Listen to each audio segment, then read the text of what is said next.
Okay. Well, first I got into music. I think my first, like, I didn't really come from a musical background per se, but I remember when we were younger, when you're a kid, we used to drive from like Dublin to Galway, Galway to down to Cork and back to Wexford and back up, And I remember one summer, like this is probably the first time I remember music, but I think it was the time of the ESO Tiger tokens.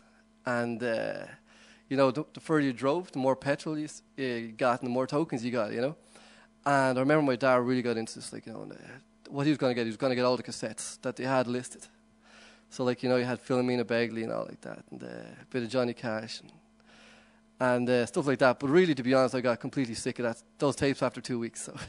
But that was my first real sort of introduction to different music. And then when I was about 11, I seen Motley Crue and Bon Jovi live from Moscow on Sky One. I think it was the Moscow Peace Festival in 1989, And I was there going, that's what I want to do with the rest of my life, So I got my some money from confirmation, I think, or whatever. Communion money still left over, and bought like a £30 guitar with the help of my mother, who I'll forever be indebted to about that. And then from there, I had a friend who's my bass player. His dad had a guitar as well, and everything fell into place. He taught us 3 chords, and that was our first song, How do we write? Well, I tell you, when you only know 3 chords, it's a lot easier to write, because that's all you're going to use. You're going to play them one way, then backwards, then mix them up, I suppose the lyrical content wasn't that amazing for an 11-year-old. Yeah, the first one, it was 2 chords, E and A, and I think it was called Killer.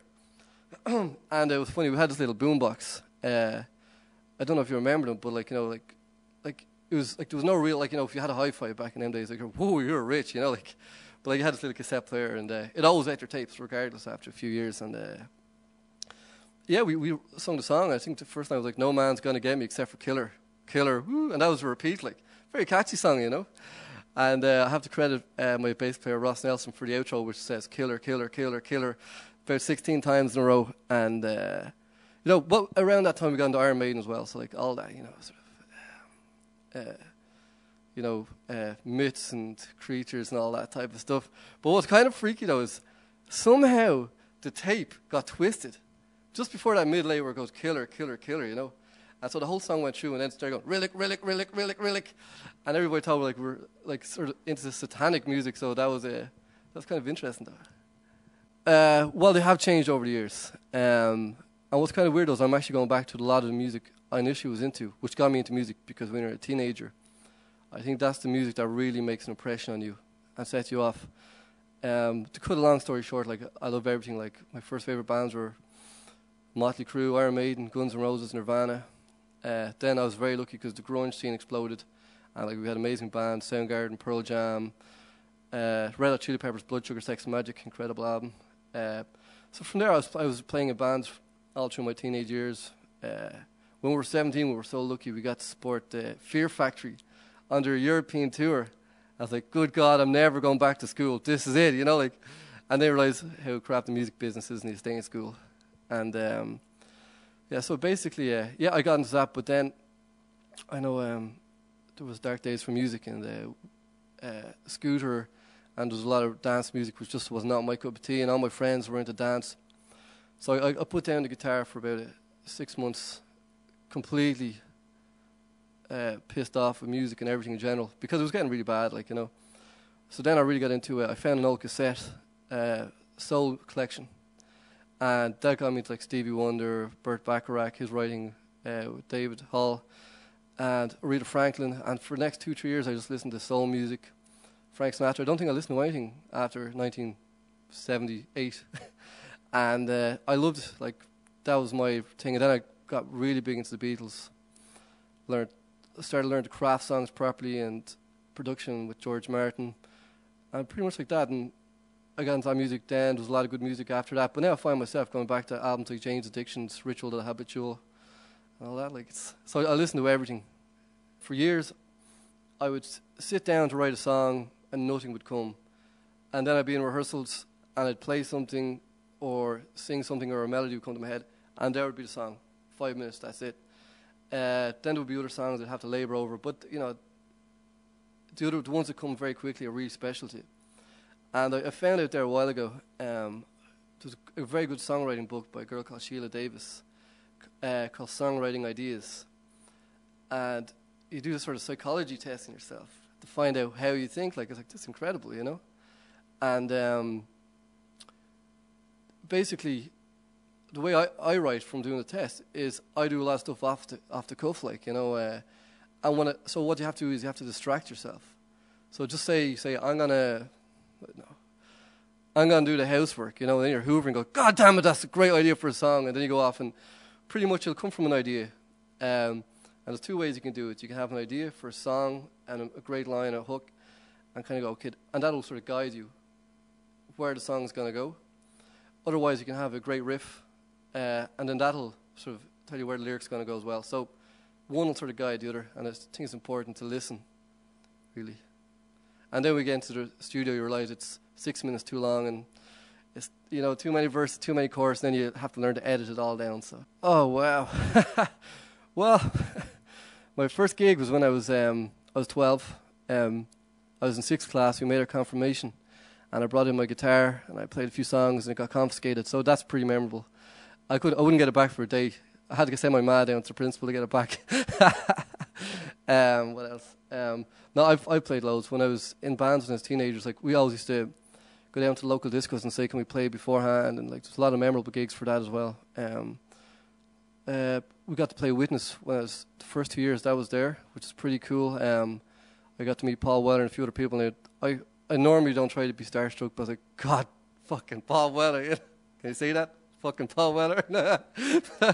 All right, but but that was amazing. Got to meet a lot of cool bands, but like, I don't know. Like this year, I've with session work, I got to play with the Goo Goo Dolls, support the Goo Goo Dolls, and nice guys. And there's been so many memorable gigs. At the moment, I'm supporting Nick Kelly, and I think he's a great songwriter, so I'm enjoying that too. Like, so, yeah, they're all like.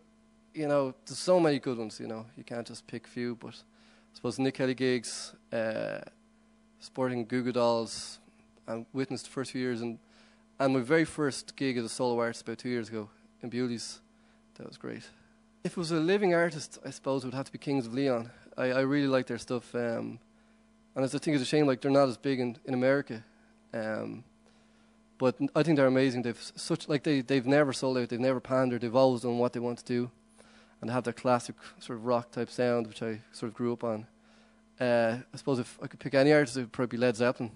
I know they're touring again, but it's not the full complement, and they're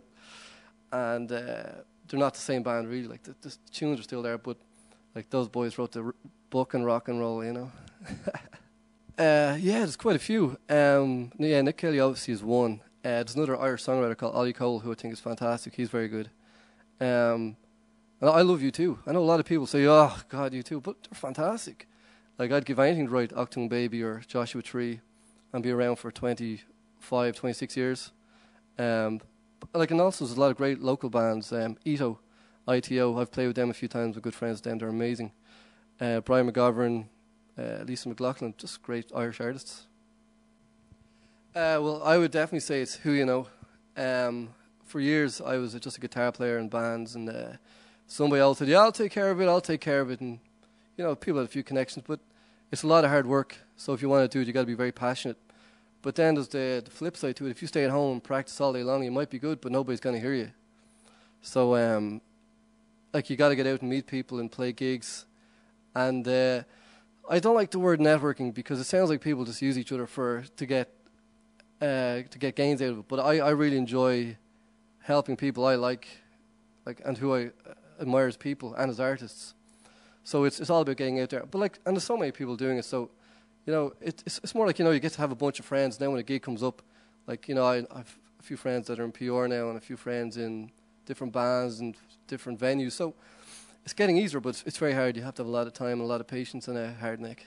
Well, I have a few things coming up next year. I was supposed to finish off my album this year, but I didn't get a chance with too many things going on with other artists. And, you know, you write a few better songs and you evolve, and I think I'm trying to make a very cohesive album at the moment. So that's the plan from this point of view. There'll be a lot of gigs coming up, especially next year. I might be possibly emigrating to America next year as well. So hopefully it'll be Austin, Texas, which is a hot spot for music, or New York. So depending if that goes, I'll be basing myself there and coming back to Ireland. I'll probably end up gigging more in Ireland when I'm in America than I am at home, you know. But that's the plan. So I should have an album next year, a lot of tours, hopefully a lot more supports, and that's it.